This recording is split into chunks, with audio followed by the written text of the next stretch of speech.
All right, so we're ready to go with the November 10th ASQ Phoenix section program meeting. Just finishing up the Zoom virtual breakout.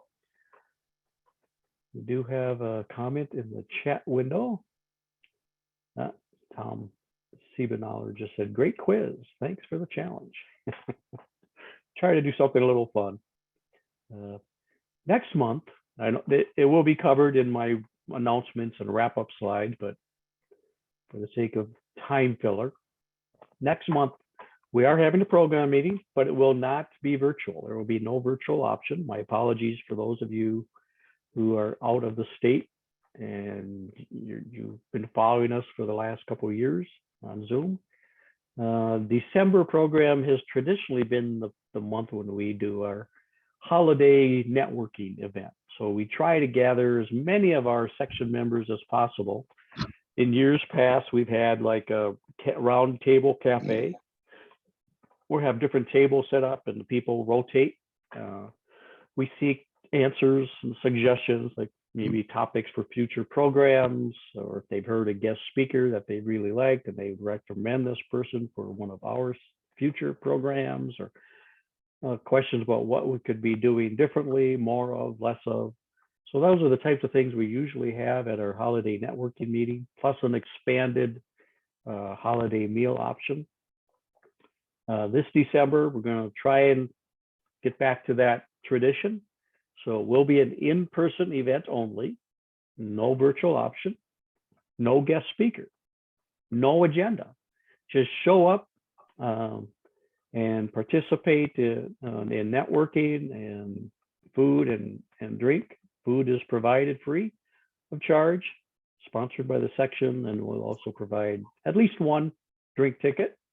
So we would highly encourage all of our section members who are able to please join us. And that will be at the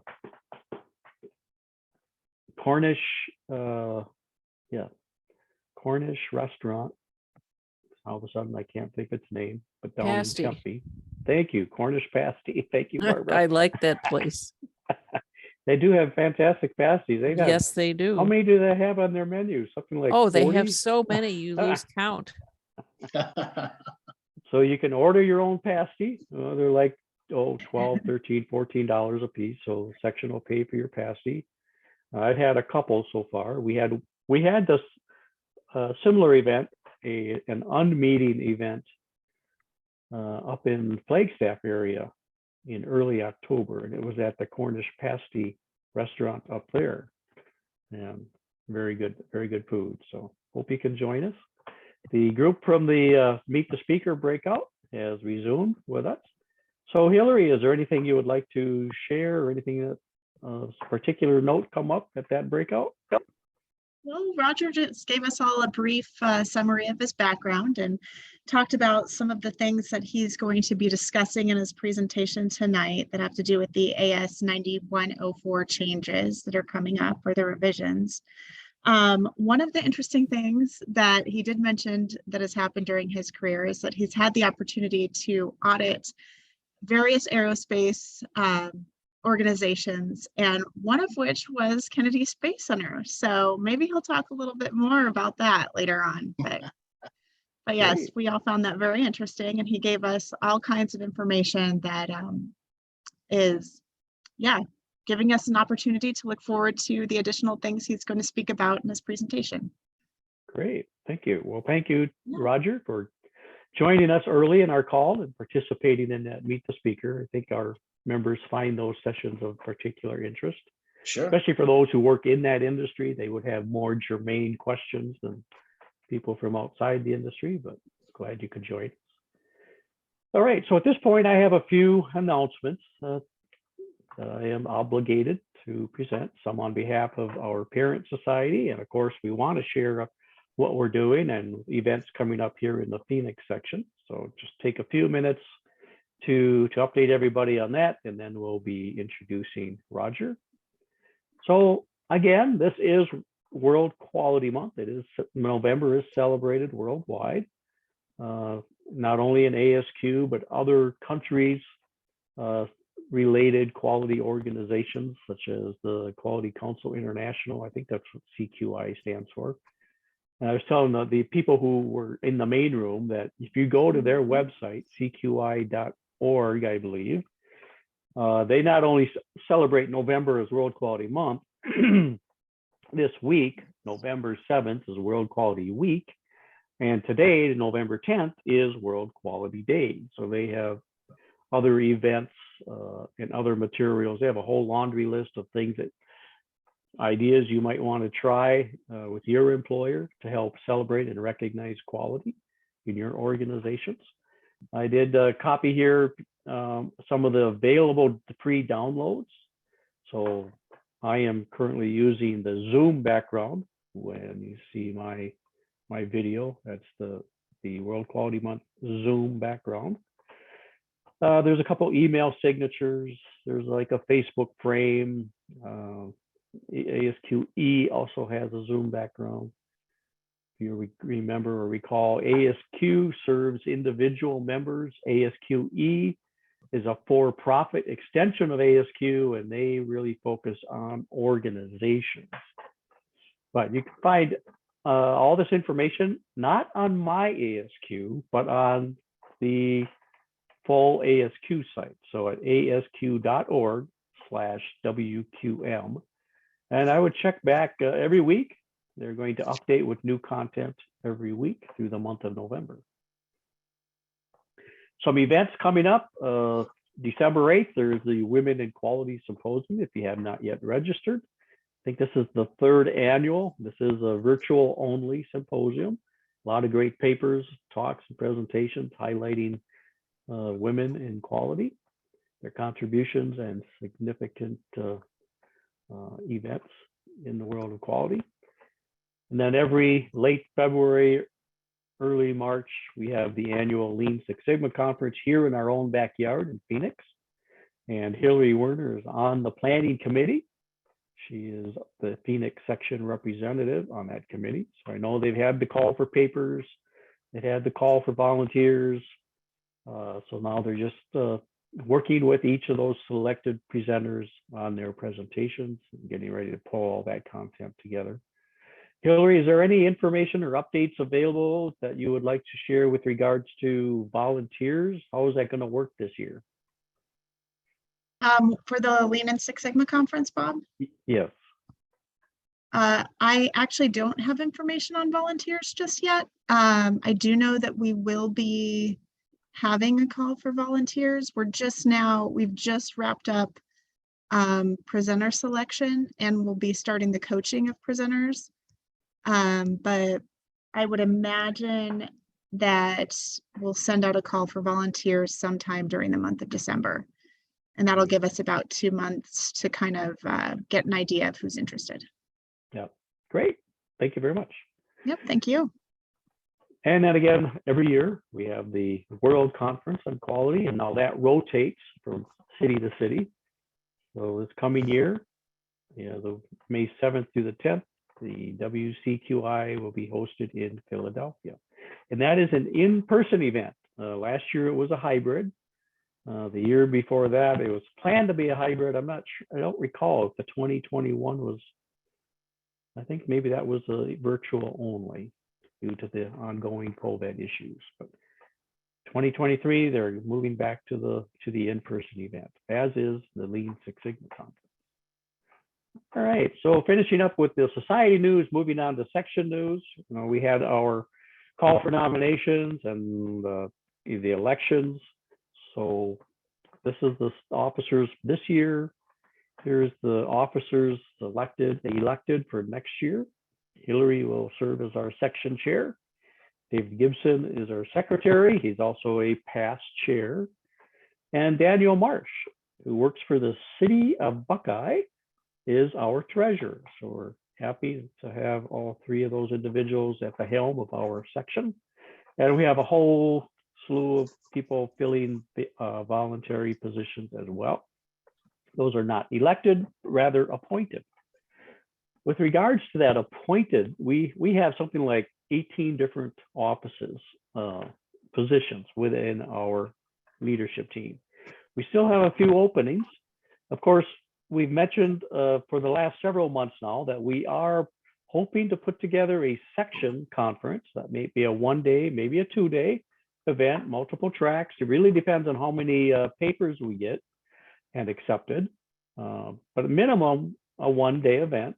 We're looking for several volunteers who help plan this event. You know, we've got to make arrangements with a selected hotel, make sure we have the right number of meeting rooms, someone to work on food with the hotel. Of course, we have to have a call for papers and then the people to select the papers and any other volunteers during the day or two. So if you are interested at all in participating on the planning committee for the conference, please send an email either to our section Gmail address seen at the bottom, or you can also send it directly to Hillary at hwerner@memberleader.asq.org.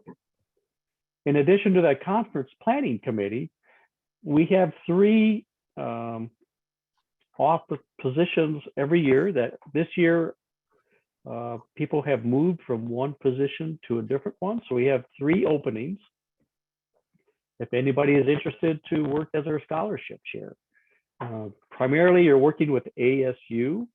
We do offer a Ted Thal scholarship through them, but we're also looking at establishing new scholarships with Grand Canyon University and Northern Arizona University. So that would be the primary function of that position.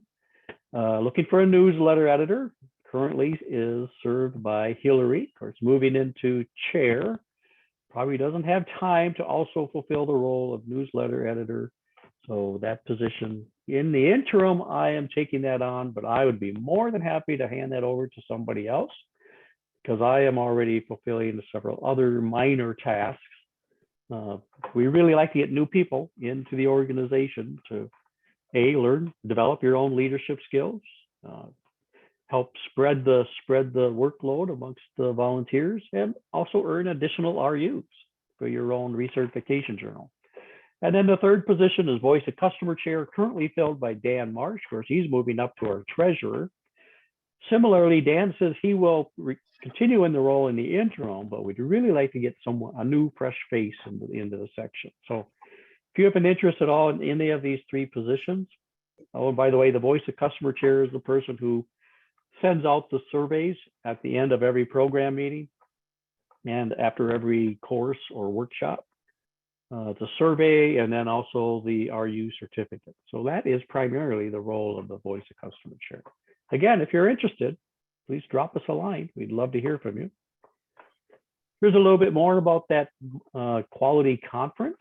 Again, we're planning it to be a live event, no virtual. That adds a level of complexity we're not really ready to take on yet. We haven't had a section quality conference in a number of years. Memory serves, it was like 2007 or something like that when we had a last section conference. So these are all the activities we need to undertake before we can pull this off. So that's why we're looking for some help. If you have some prior experience or in any type of an event planning, we'd love to hear from you. Or if you just want to join a vivacious team of quality professionals, we'd love to have you part of our team as well. So tonight, someone of you will also earn a free travel mug branded with our logo. This is a special promotion we've been running for the course of the year. One section member per month, and you can only earn 1 per year, so no repeat winners. So here are the winners from our section so far. We've got 2 more months to go. So if you are the lucky person who is selected at random, I will be notifying you via email, and then the mug goes out to you via U.S. Postal Service. I do want to give a shout out. The deadline is fast approaching. We have a root cause analysis virtual workshop coming up next week, November 15th. It's a 3-hour workshop. This is a repeat of the workshop we offered in October of last year. We sold out overnight back then, so we thought, wow, Must have been some pent up demand. So we thought, let's just offer that same workshop again. Same instructor, same details, same materials, the same $50 course registration fee.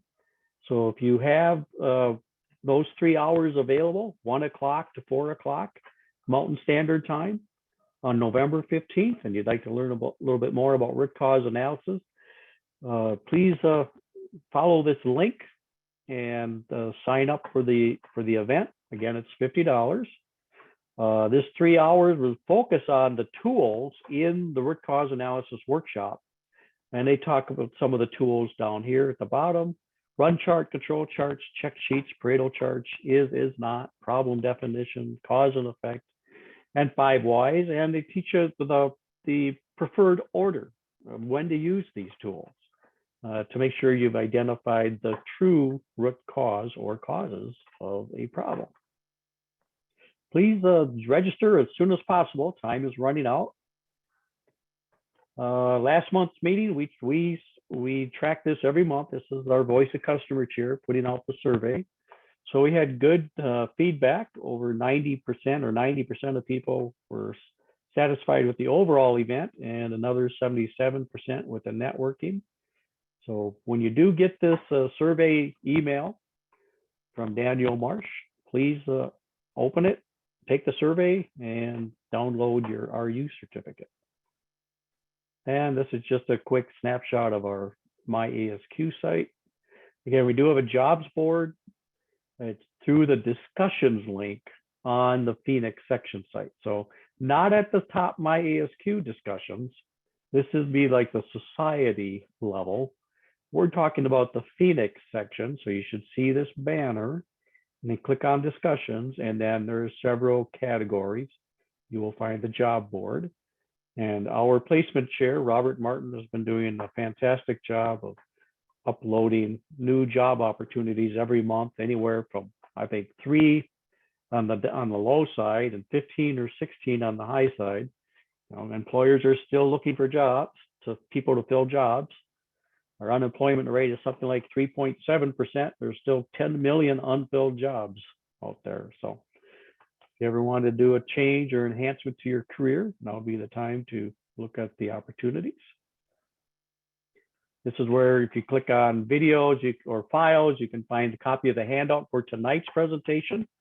So if you want to take a quick minute or two while I'm finishing up my announcements, you go to my.asq.org, click on the Phoenix section community, click on files, or I think it's actually on the home page yet. So because it's a brand new post today, it should actually be on this front page. You will see a link to the handout from tonight's speaker.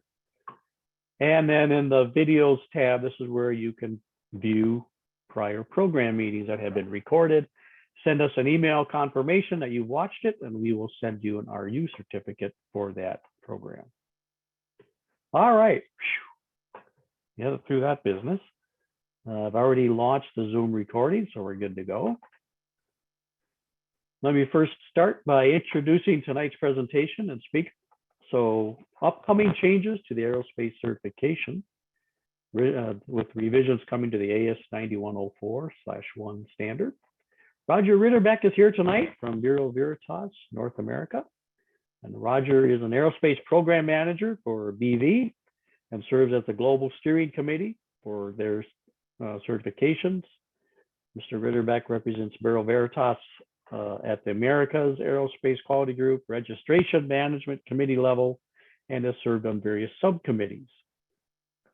Roger is responsible for maintaining the aerospace accreditation and managing the certification business. He's also developed aerospace training programs that are delivered in public forums. And you see some of his training programs that he's offered. So tonight's presentation is specifically about the AS-9104/1. It is the requirements for certification. This standard covers AS-9104 include AS-9100, 9110, 9120. And this particular document defines the scheme requirements for managing aerospace quality management systems. And the point that Roger wants to emphasize is that this presentation will go over the details, the requirements in detail, and also provide an example of an OCAP tool, OCAP, along with risk analysis criteria. And also highlight the fact that once published and once IAQG issues the supplemental rule for transition, certified bodies will have 18 months to transition all aerospace standard certified organizations. So if your organization is registered to aerospace standard, you will have 18 months to transition to the new version of AS-9104-1. With that, I would like to turn it over to Roger. Good evening, Roger. Good evening. How are you? Very well, thank you. Yeah. So we want to move over to the other standard. You would like me to drive, right? Yeah. If you have the presentation, you can put that up.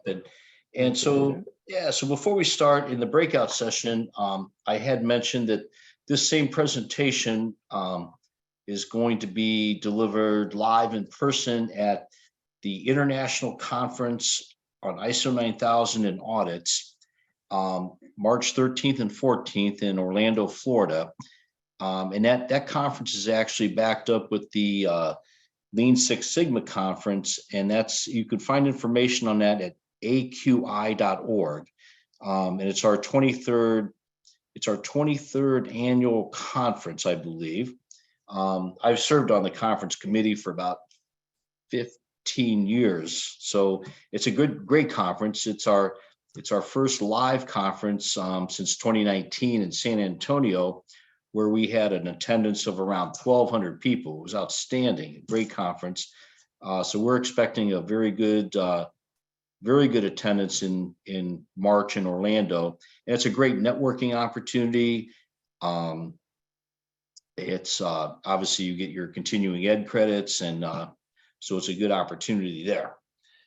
So a little plug for the conference there, and if you've never attended, I encourage. It's a great conference. The networking is above and beyond. So like I mentioned in our breakout, I'm kind of pigeonholed in the aerospace industry, but in talking to Hillary, she's in a different industry, and that's what you will experience at these conferences. You'll network with people that are in various other industries, and that's just an amazing experience. So, okay, enough for the plug there. Before we get started, and I can't see anybody. So again, this presentation is about the changes to the 9104-1 that is going to impact certified AS9100 series suppliers. So before we get started, is it possible, Bob, to have a show of hands somehow? Like, are any of the participants tonight working for organizations that are certified to AS9100 series? Well, maybe if people want to answer that through the chat. I saw yes. There's one yes from Mark. Okay, and that'll just help me tailor the depth of this. But I saw one yes. So. And there's another yes, so that's good. So we got a couple people certified. And so the people certified to AS9100 series, are you a single site, a multi-site, or a campus?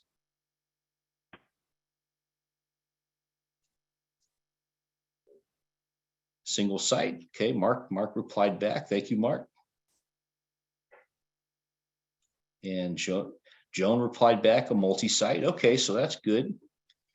So I didn't see anybody reply back with a campus structure, and that's the significant impact. So I didn't see any of that. Okay. All right, Bob, you can go to the next slide here. Okay, so what is 9104? So, most certified AS9100 organizations may not have ever really known what 9104 was. So it is the requirements for certification of aviation, space, and defense quality management systems. It covers 9100, 9110, 9120. It's maintained by the International Aerospace Quality Group, and the IAQG has developed the ICOP, that's Industry Controlled Other Party Scheme. And what that means is they are very hands-on in overseeing the certification activities to AS9100 series standards. 9104 is built to support aviation, space, and defense QMS standards, and it's also built on existing IAF requirements. Okay, good. Next slide there, Bob.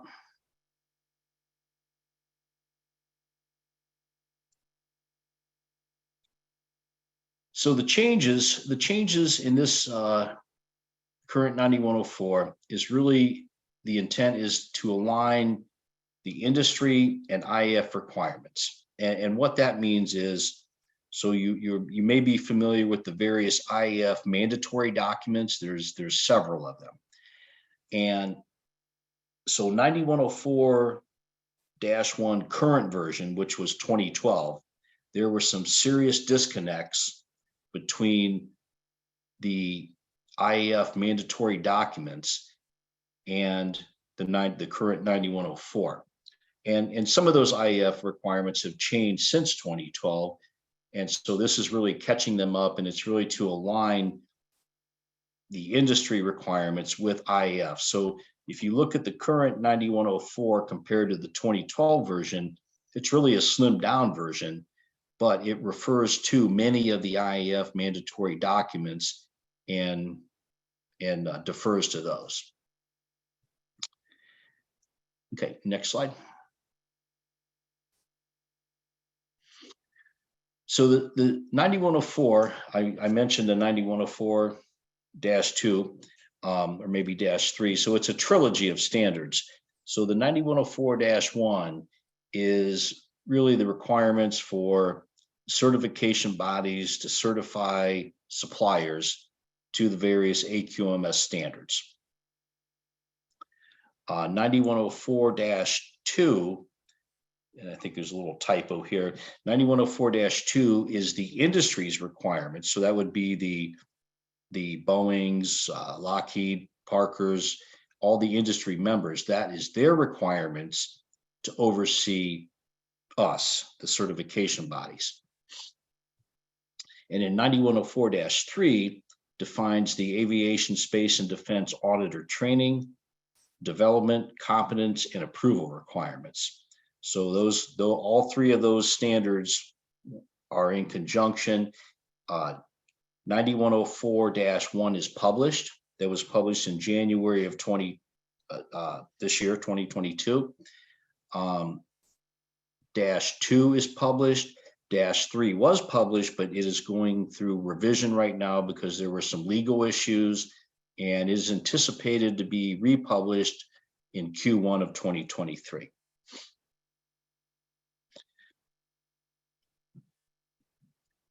So overview of changes. So there's a 5-year requirement to review all standards. And this standard 9104, the whole series was long overdue. Obviously 9104-1, the current revision is 2012.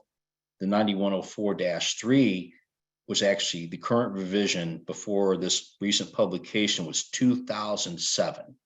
So the industry was lagging behind compared to their their IAF counterparts and updating their standards. So it's a long overdue change,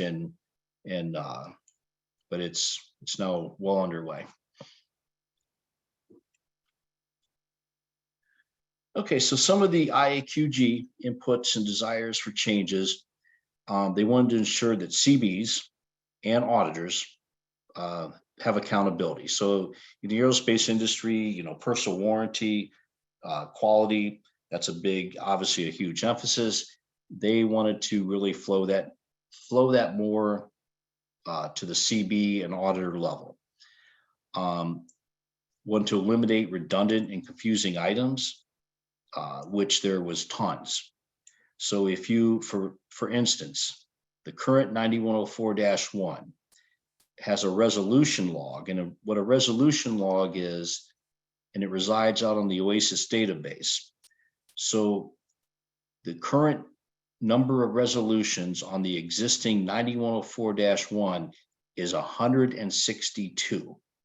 That means there was 162 items, aspects that had to be brought back to the IAQG for some confirmation, and they had to rule on a resolution which became a requirement.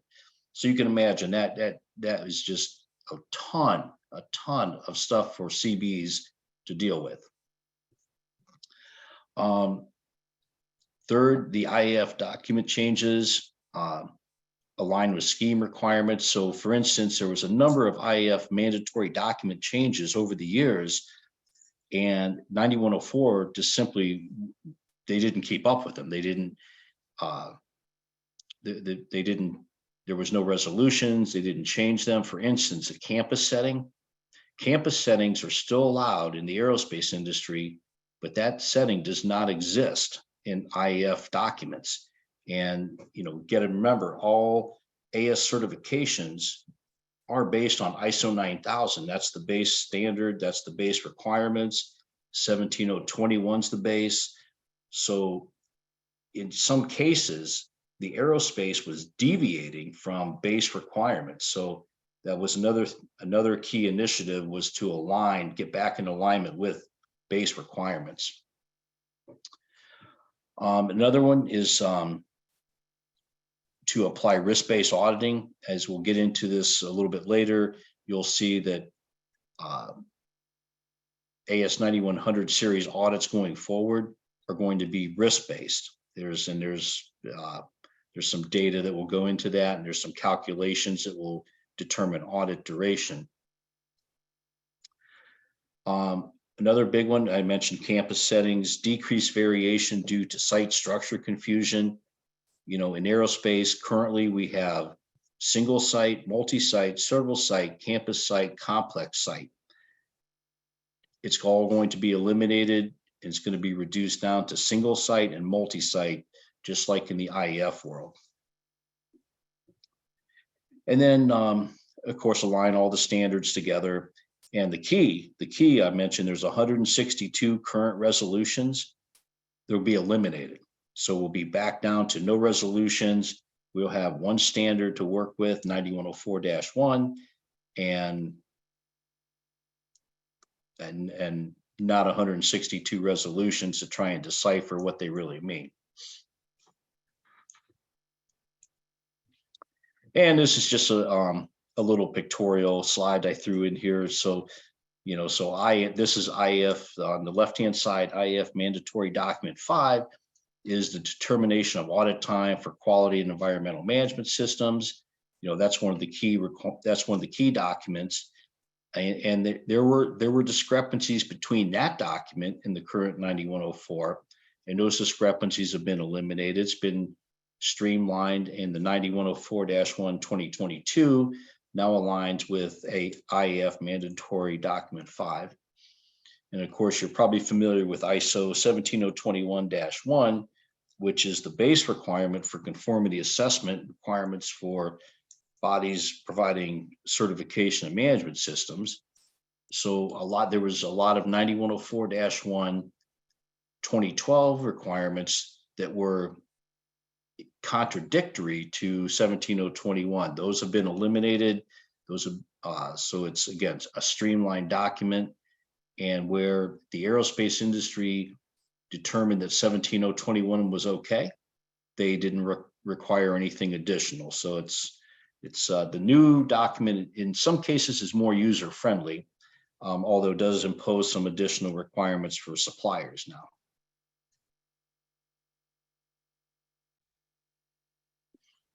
So a big change, actually a huge change, is the elimination of campus and complex certification structures.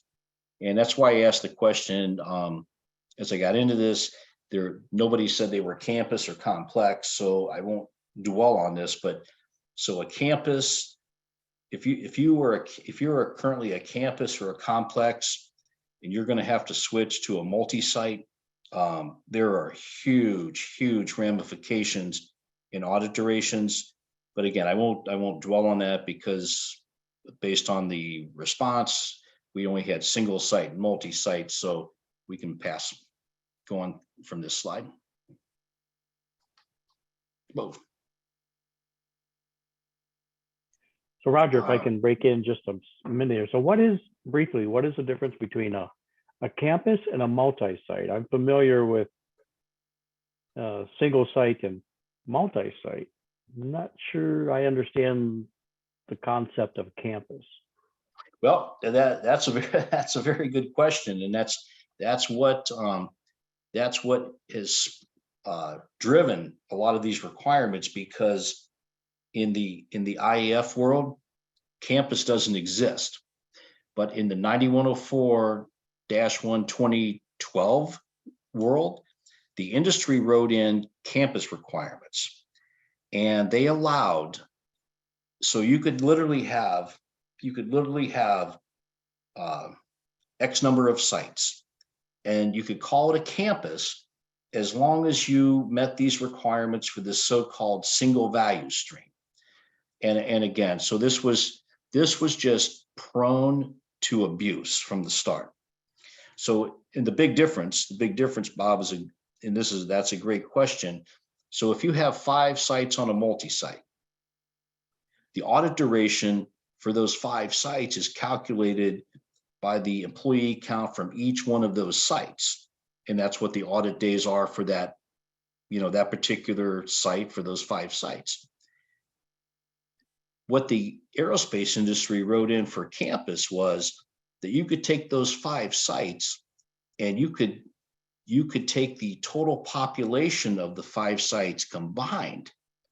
And that's the basis for the audit duration. So it was way less.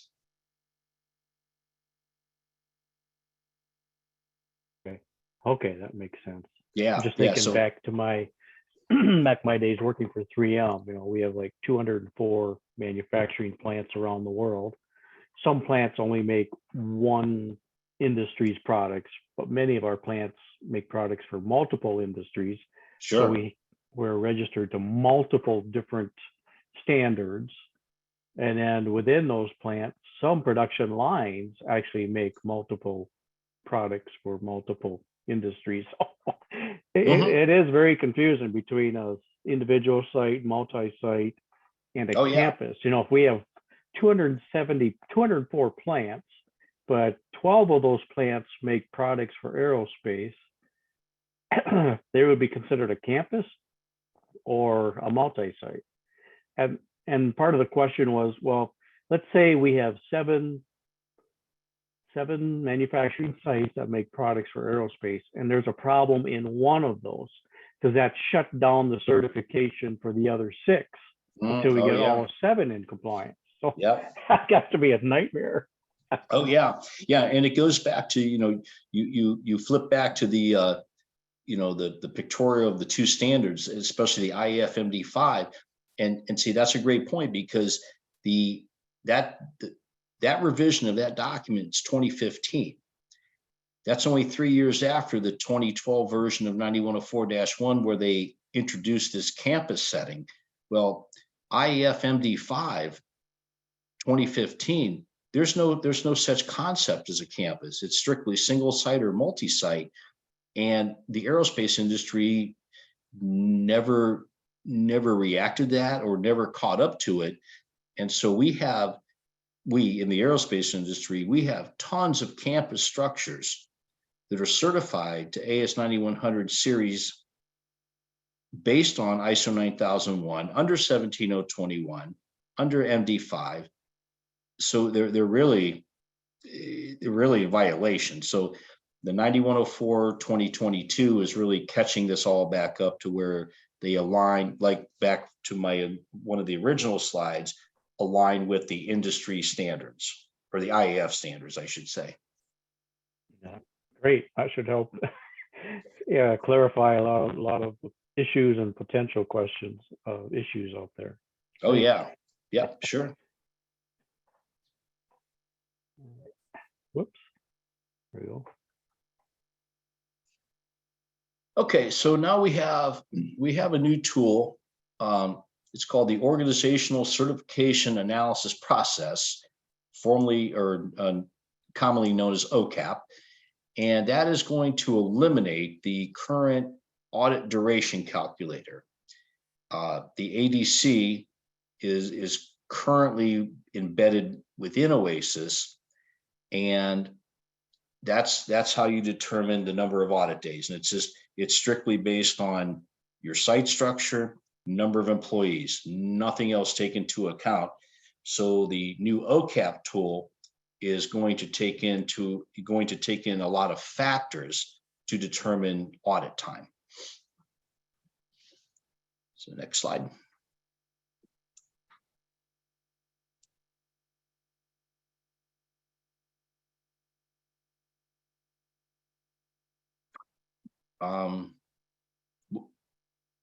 Was that the very next slide, Bob? Yeah, I guess. Okay, I thought, okay, never mind. There's probably some more OCAP stuff here later. Okay, so anyway, so some of these dates here have slid to the right quite a bit because there has been some delays within industry. And this is a good trial run because I probably need to update this. So currently where we are, the 9104-1 has been published, as I mentioned, in January of 2022. The supplemental rule 004 was initially published and it has been lately revised September 1st of 2022. And that has put some new timelines in. So ABs is your accreditation body. So that's ANAB, that's UCAS, that's COFRAC, it's all the worldwide accreditation bodies.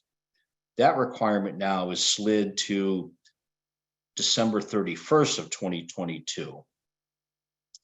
CBs have to be approved by their accreditation body by June 30th of 2023.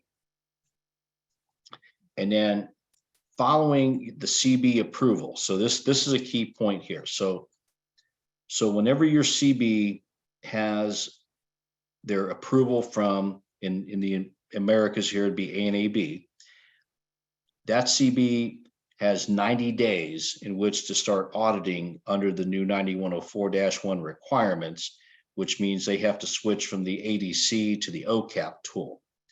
So, and I'll tell you right now, this is still a little bit in limbo because for our aerospace customers on the line, you're familiar with the OASIS database. Well, the OASIS database is going under a major revision.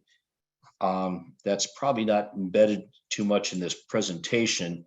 So the new OASIS V3, it looks different. You won't even recognize it. It's a whole. They have a new supplier that built the database. As of the IAQG meeting in Dallas last month, there was 162 issues with this new database, 55 of them which were showstoppers. So the point here is transition could slide a little bit more to the right. There's a lot of beta testing going on right now. There's testing going on to ensure that the data integrity, because all the data that's in the current OASIS, that's all of our records. That's all of every certified supplier's certification history records has got to be able to migrate over to this new OASIS V3. So this transition timeline that I have here, that's on this slide, it's let's just say it's pending right now. So you can go to the next slide. So yeah, this is where I thought the next slide was. So anyway, back to the OCAP tool. So going forward, the big difference for the suppliers is going to be that you are going to have to submit data to your certification body at least 90 days prior to the audit. And the data includes on-time delivery, quality, customer sat, some internal audit data. There's a laundry list of stuff that you'll have to submit. And all of that data gets crunched up into this OCAP tool.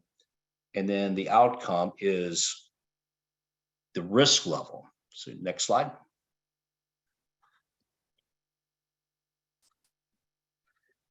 So this is the OCAP process. So you have, from a CB standpoint and interacting with our certified suppliers, we have determined their organizational context. So basically that means their structure, single site, multi-site, how many sites, the certification audit program, and then the AQMS risk analysis.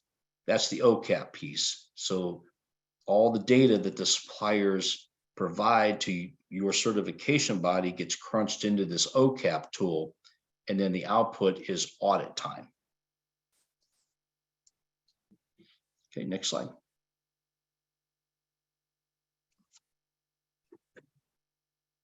So some other new requirements that are maybe not as substantial, but they're still there. They could still be significant. Certificate scopes must match standards.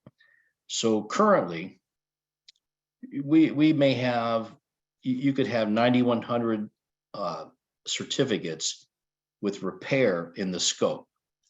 Now, that could be okay if it's a large OEM that builds the product and also has MRO and repair. But if it's strictly an aftermarket MRO shop, they are going to have to transfer to 9110. And the same with distribution. So, a large OEM could manufacture and distribute, they could have distribution in their scope. But if it's strictly a third-party logistics distributor, they have to be 9120 now. So there's going to be a little bit more visibility and requirements on the scope alignment to the standards.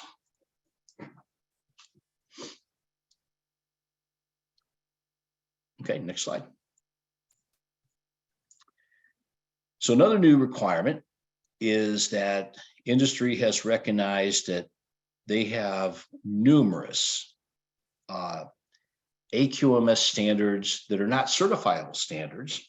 There are other standards that they impose on their suppliers. Could be 9102 for first article, 9116 for non-conforming material, 9132 for notification of escapes, the very common 19145 for APQP. So those requirements now are going to be part of the data analysis. So a certified supplier will have to provide their certification body information on what standards, what other AQMS standards are you imposed by your customers to comply with, and that gets put into the OCAP tool and time added to audit those particular standards.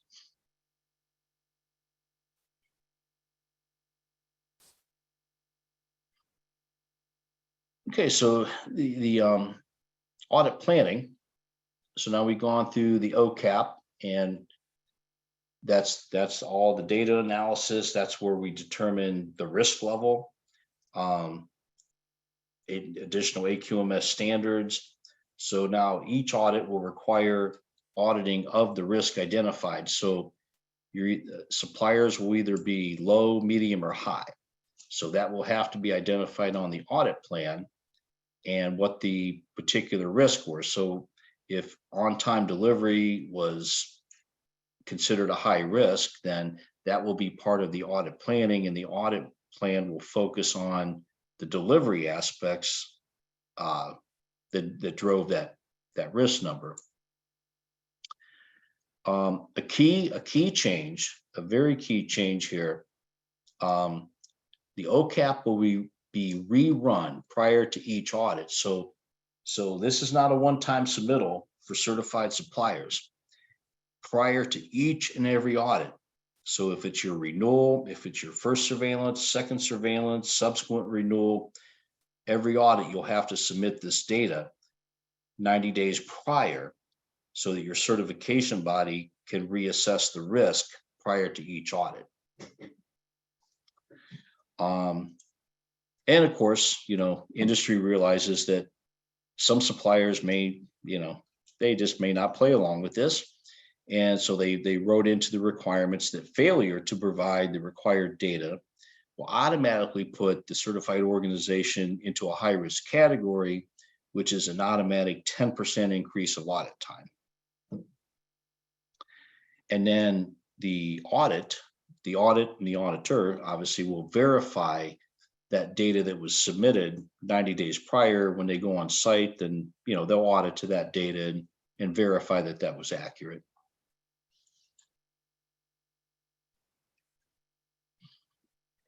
So this is this little chart, and this is right out of the 9104-1.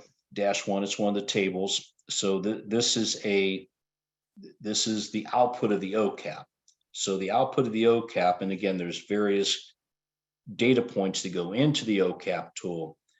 You're going to be one of three categories. Low, if you're low risk, your audit duration goes down by 10%.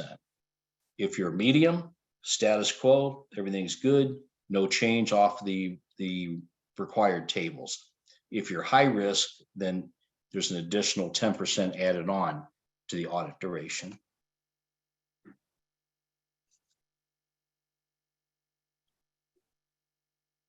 Okay, next slide there. So for multi-site organizations, this is a new change because this did not currently exist. In the current 9104, on a multi-site, we could not take any reductions for anything. The only structure that we were allowed to take reductions for was several site. So maybe not entirely new, but it's new for multi-site here. So now going forward, if you're a multi-site organization, and if you have 5 sites, and you have a central function, and then you have 4 other sites, you're allowed to take these applicable reductions if you don't have, if your management of the QMS is not the 4 sites, obviously design, if your supply chain procurement activities are not at the other sites, those sites can take 15%. So you have some allowable reductions now, which will reduce the audit time at the other sites from the central function. Okay, next slide.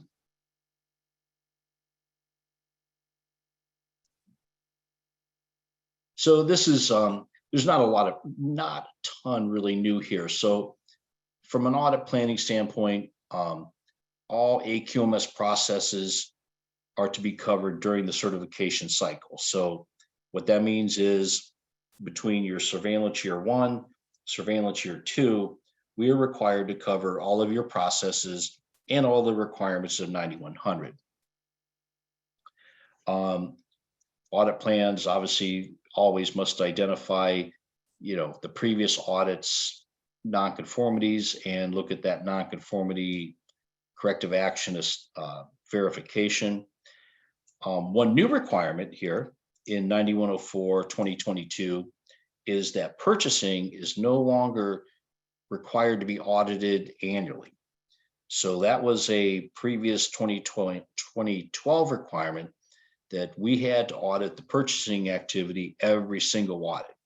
So that just falls into a normal AQMS process that we have to look at during the certification cycle. So one time during the 3-year cycle. And of course, as always, nonconformities can adjust audit time. If you have a significant number of nonconformities, that could increase the next audit duration to verify the effectiveness of those nonconformities. Next slide. And this is just a little list of other considerations that go into the audit planning, obviously associated risk, criticality of products, services, and processes, are there flight safety products being built, high-tech processes, organization's sequence and interaction of processes, is it a basic machine shop, or is it a major integrator with assemblies and a lot of activities going on, safety related issues, results of audits, both internal, customer, and regulatory.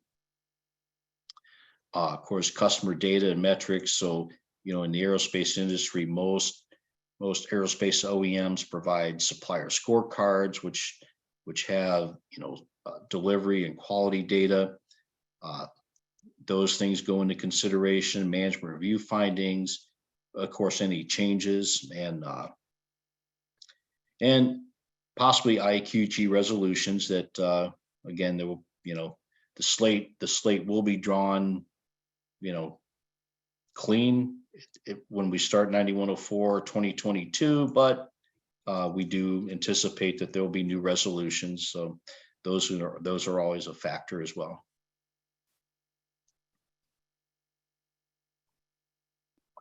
Okay, so here we go into, I got a couple slides here that show what factors go in to determine risk. And these are the factors that go into the OCAP tool. So you go to the next slide there. So the first is the organizational complexity. And if you've looked at IAF MD5, you'll recognize this chart. It's fairly self-explanatory. You've got large, simple, large, complex, small, simple. So up in the right-hand corner, your large, complex, you've got a design responsible manufacturer with many processes and complex requirements. And obviously that's going to put them right up into high risk compared to the lower left-hand, small mom and pop shop with few processes, small scope. Obviously there'll be low risk. So this is one factor that will go in, and this is nothing new. This has been in IAF MD5 since 2015, and certification bodies have been using this to some extent, but now it's actually driven into 9104 via the OCAP tool. So we will have to actually identify and document our client's level of complexity. Okay, next slide. So this slide is right out of 9104, and one of the factors is the maturity of the organization's internal audit program. So you have low, medium, high risk. So low risk, you have a properly resourced audit program, multi-event audit program, audits the full QMS annually. The program is driven by risk and data, effective corrective action programs. Then you go to medium, limited resources for the audit program. Internal audit is an annual event, full QMS covered annually, conforming corrective action program. That's probably where 90+% of certified 9100 series organizations probably reside. And then you got high risk, where the audit program is not properly resourced, primarily desk audits, doesn't prevent major nonconformities from third-party audits. The QMS is not covered annually, ineffective corrective action. So there will be some, and there's some subjectivity to this factor, but again, going into it, most organizations are just going to fall into the medium, which won't impact their risk one way or the other. And as it says, go back to, so you'll see over on the left-hand side, average audit program. That's exactly what it means. It's an average program, medium risk, no increase, no decrease. Okay, next slide. Okay, so here's some of the data figures that will have to come in from the certified organization. So your certification body will be soliciting you for this information. So we've already have our processes in place. We're going 120 days out because the requirement is we run the OCAP tool at 90 days out. So we're going to require this information. We have an automated tool. It's real user friendly. So the certified client will plug in their on-time delivery data, their conformity of product data, and this is whatever data whatever they use internally to assess their performance. Customer sat data, and of course the AQMS process effectiveness from previous reports, that's the pair reports. So as you can see, if you're for those who are certified to 9100, a pair report of 5 is very good. So that's low risk. 3 to 4 is medium. That means you're doing what you're supposed to be doing. So that's medium risk. And if you're a 1 to 2, that means you have some major problems. So you're high risk there. So these are the key KPIs that will be provided by certified clients that will feed into the OCAP tool that will determine risk. This is the key slide right here. Okay, next slide.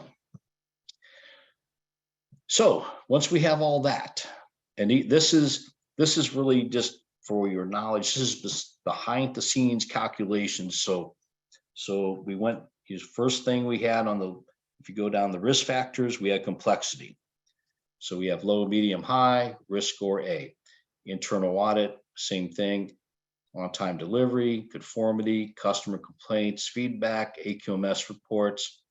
So this slide basically depicts how the score is calculated.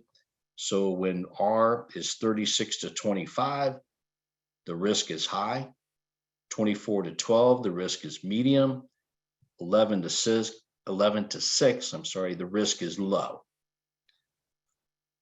So this is the calculation behind the scenes on the OCAP tool that will determine the risk level, that will determine that from that previous slide, where if you're high risk, it's a plus 10%. If you're medium risk, there's no change. And if you're low risk, your duration is reduced by 10%. Okay, next slide. Okay, so now we have determined the risk level, and we've determined the audit duration. So audit duration is the time from the opening meeting to the closing meeting. That's calculated from the table in 9104-1 and then adjusted by site, adjusted for risk and processes that we just went over. So in the 9104-1 table, there's a starting point. When that starting point could be reduced or increased based on risk, and for a multi-site could be reduced based on processes across the location, no more than 50% for the total or site, and it's always rounded to the nearest half day. Now, and that's a key. The last point there, it's rounded to the nearest half day, up or down. Currently, it tells you have to round up. So if it comes out to 2.2, then it's 2 days. If it comes to 2.6, then it's 3. Okay, next slide. So this, for those that may be familiar with the current 9104-1, this table is similar in the number of personnel and initial audit duration, annual, and research. So what's different here, what you don't see if you're familiar with the current 9104, is there was a whole nother set of columns that was for non-design organizations and a whole nother set that was for 9120. So this is now the only set of numbers. And then from here, we would take the adjustments for risk and processes by site to come up with the audit duration. So these are the starting points. These could stay status quo. These could go up. These could go down. Okay, next slide.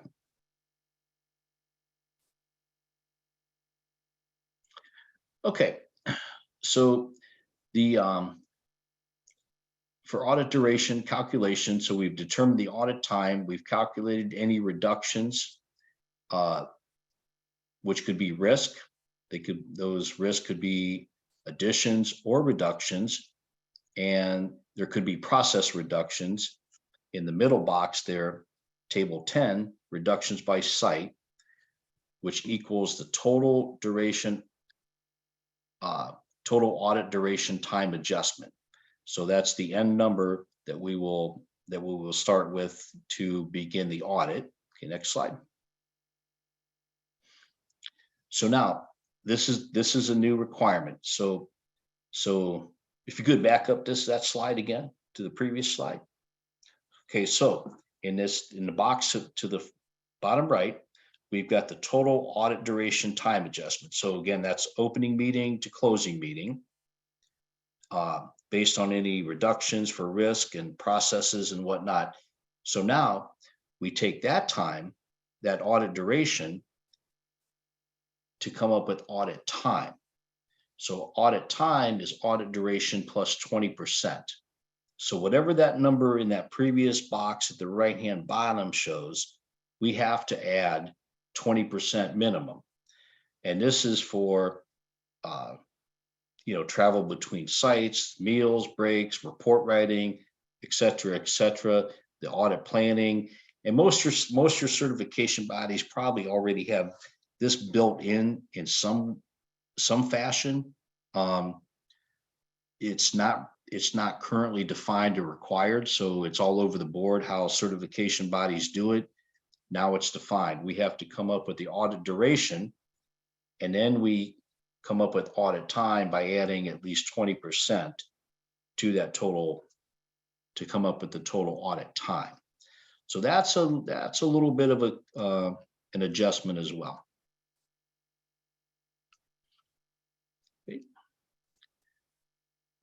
Okay, so in summary, and again, we can back up to any slide because I mean, some of those slides, if you have some questions, we can go back over them. So in summary, now all the 9104, 9101 standards are now aligned, and also that should say with the IAFMD documents. That's the key part. This presentation was actually going to be delivered last year on a conference that was canceled. Transition did not begin in January of 2022. The standard was published in January of 2022. The original publication date of the standard was supposed to be January of 2021. Now, obviously, COVID had some major impact on that, as the committees couldn't, meet as they, had planned, and things just got shifted to the right. Again, the publication was January of 2022. Supplemental rule is in place now that has, and you can access this on OASIS. There is if you go to the home page on OASIS, about midway down on the left-hand side, there is a link to transition, and it will provide all these documents for you. There'll be an overview, there'll be the FAQs, there'll be the supplemental rule, and one other document, but it's all out there on OASIS.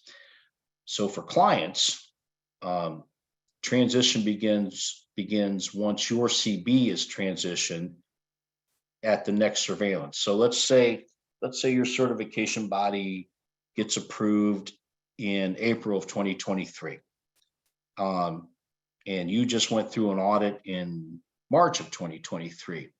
Well, that means you're not going to fall under this new requirement until March of 2024. So that's how that whole process will work. Again, and then the new risk analysis requires data collection. We understand that's probably going to be the biggest challenge. That's why we've tried to come up with a tool that's very user friendly, that's not complex. Basically, it's an online tool that provides our clients to, just easy access to provide the data. And that goes into a tool that we can extract, go into the OCAP. CBs are all different, depends on how your CB is structured. And again, the OCAP tool eventually will be built into the OASIS V3 at some point in time. We don't know when. We will begin transition using that OCAP tool outside of OASIS, and then we'll have to attach it as a record. Eventually, it will be part of OASIS at some point in time, and that will replace the current audit duration calculator. And so all this is in the spirit of continuous improvement, as you can see from the bottom slide there. Okay, and so now I guess we'll open it up to questions. And Yeah, so does anybody have any questions on what you heard tonight? I was thinking especially for people who work in aerospace, like Mark or Joan, your answers to any questions you might have. Anything that Roger didn't cover that you have some questions about? yeah, and if you have any questions on 9100 or anything like that as well, I mean, I'm here, so it doesn't have to be 9104 specific.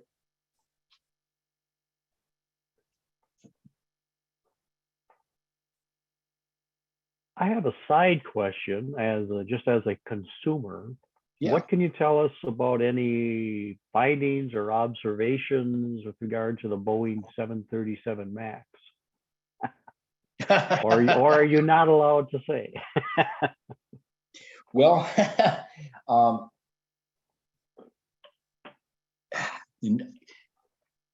I've done a lot of reading, obviously, as many of us would.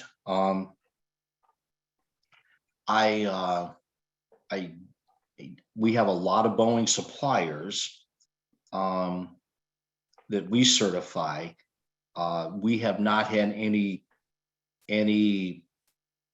Boeing SIR, that's their non-conformance terminology, or NOE activity relative to the MAX. As a side note, I'll tell you a little story that I mentioned the last ISO, the international conference for ISO that we attended was in March of 2019 in San Antonio. And our daughter at the time, who was, 2019, she was a junior in high school, had went with some family friends on a trip to Phoenix. And that was early, that was the weekend prior to the conference. Conference is always on Monday and Tuesday. And the MAX issue came out why I was at the conference. And our daughter was scheduled that they were flying, she was flying home with the family friends on Tuesday, I believe it was. And so obviously, my wife is calling me frantically, and I just happened to be, in my track that I was speaking in was a very high level guy at Boeing. And she was asking me to give me some comfort level. So what my friend from Boeing told me was there were, as we know, there were some flaws and deficiencies with that MCAS system. And there was another flaw with on the original design that there was only one of those, where on every system on a large commercial airliner, there's duplicate systems, but there was only one MCAS. Now, all that being said, there was never an issue with the 737 MAX in the United States as compared to other countries because of our insurance requirements. The insurance requirements for American operators are very stringent. They have to spend thousands of hours on simulators.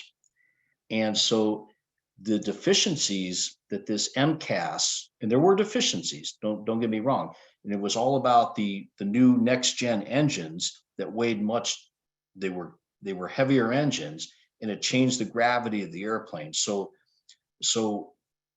when the MCAS was telling the pilot the plane was in one position, it really wasn't. It was giving them wrong readings. But the North American pilots, because of their simulator training, they knew how to react to it. Unfortunately, those operators in those other countries didn't have those requirements, and we know the results. So that's what I can say about that. I appreciate it. It's still fascinating information. Oh yeah, no, I mean that will be. I mean, you can spend hours reading on that. That'll be case studies from years to come on that whole on the MAX, and it was a whole series of errors. I mean, the FAA. So the FAA. This is probably not widely known, but if you read and dig into it, you'll find it. The FAA outsourced the certification of that system back to Boeing. Conflict of interest? I'm thinking Fox watching the hen house. Yeah. But yeah. So I mean, as far as I know, I mean, the FAA has approved all the design changes, and it's they've got airworthiness, and it's all good now. But it was a rough little time there for Boeing. Yeah, a little bit of a wake-up call. That's the need for these types of standard practices and verification of effectiveness. Well, thank you very much for that very useful information and background on the changes coming to the AS-9104 and how it impacts all the other standards. And if anybody does have any questions that you think of after this program, Roger's contact information is presented here on this slide. Feel free to email me. And I want to thank you, Roger, for your presentation. Let me go back to my other slide deck. And we'll just wrap up the night's presentation then. All right, so wrap up comments. Again, you will each be receiving an email from our Voice of Customer chair, and in that email is a link to take the satisfaction survey. And in that email will also be your copy of the RU certificate. That email goes to whatever email you registered to attend this Zoom meeting with.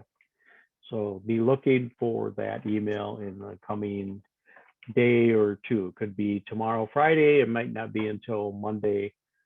I think in one example, it was delayed a little bit because our VOC chair was actually out of town and couldn't get to it. But it should be coming just in a matter of a couple of days. And we would certainly appreciate your feedback, not only to let us know and our presenter know how well he did and what you think of our program this month, but if you have any suggestions for improvement or maybe suggestions on future topics, we'd love to hear from you on that as well. We do follow up as a leadership team every month to your feedback. We do track the feedback. We get measured on our performance. A little bit about our 2023 schedule. So we're hoping that with 2023, that means we can do more in-person events. But we also recognize the fact that based on the last several months, 50% of our attendees on this Zoom conference are from outside of Phoenix. In fact, they're from outside of Arizona. We have anywhere up to people from 11 or 12 different states, i.e. many different sections of ASQ participating. And we have members from, on a given call, anywhere from 5 or 6 different countries also participating on that call. So on behalf of the leadership team, we want to thank all of you for your patronage of the ASQ Phoenix section. So we want to continue to do whatever we can to make sure this is a positive experience for all of our attendees. So we're still planning to do hybrid meetings as frequently as possible, i.e. means in-person and virtual option. Maybe at least 2 per quarter, maybe some quarters, all 3 meetings will be the virtual or the hybrid environment. We do want to also have a couple in-person events. And given the nature of those in-person events, maybe it just won't be possible to offer hybrid or a virtual. Thinking specifically, excuse me, along the lines of company tours, that type of thing. It's a little hard to have a virtual meeting when you're touring a facility or if we're visiting a winery or a brewery. But majority of our meetings, we will offer the hybrid approach. And then we do have our one annual holiday networking event as well, which is a good segue into next month's program. As I was mentioning to people in the main room during the networking session, our December program, that would be on December 8th, normal time, 6 to 8 Mountain Standard Time. That will be no virtual component. That will just be strictly in person, primarily directed to our section members. So that means, to the members only, not spouses or plus ones. We will have we'll have an in-person meeting, no guest speaker and no agenda. It truly is just about gathering and meeting your peers and colleagues, members of the Phoenix section, with a holiday theme to it. The section will be providing the food. The event will be held at the Cornish Pasty Company in Tempe. So everybody will get a chance to order their own pasty from a very wide selection of ingredients, and then at least one drink ticket provided by the section. We really hope as many of you from the section who can are able to participate, including the members up in Flagstaff area, out west, east, and south. If you could join us for that special holiday theme, that would be fantastic. Bring your business card, whether that's paper or one of the many types of digital business cards these days, and just celebrate the season and connect with your peers and colleagues. We're really hoping for a strong turnout at this in-person event. And again, our apologies to those outside of the Arizona area. Let's see, follow up with any final chat questions. Interesting topic, excellent section meeting. RU certificates, I covered that. They'll be going to whatever email address you put on your registration. So kind of the last slide or two on wrap up. Again, connect with us through a number of social media sites as well as our My ASQ page. We do have a presence. And to wrap things up, I guess I can conduct one more quick poll. And Bob, I actually have something too I'd like to say about the section conference and then the Lean and Six Sigma conference volunteers. Okay. I'd forgotten to mention it earlier. I just wanted to let people know that if you volunteer for the Lean and Six Sigma conference, you will have some kind of discounted registration for that. I'm not sure what that looks like at this point. It's changed over the last couple of years, so I anticipate there'll be a change to that again this year, but you will be recouped for volunteering for that conference. And I would also imagine that we'll either offer discounted or free registration for your assistance with our section conference as well. So there are multiple benefits for volunteering in those 2 conferences. Great. Thank you, Hillary. Thank you. All right. And poll, one final poll. That was the intro. That's not the one I wanted. I wanted the final wrap up. So hopefully you can see this poll. Just a quick check before we sign off for the evening. like to get your feedback on tonight's program, the overall experience. So that includes the networking opportunity, whichever you selected, introductions, new people coming on, speakers, presentation materials.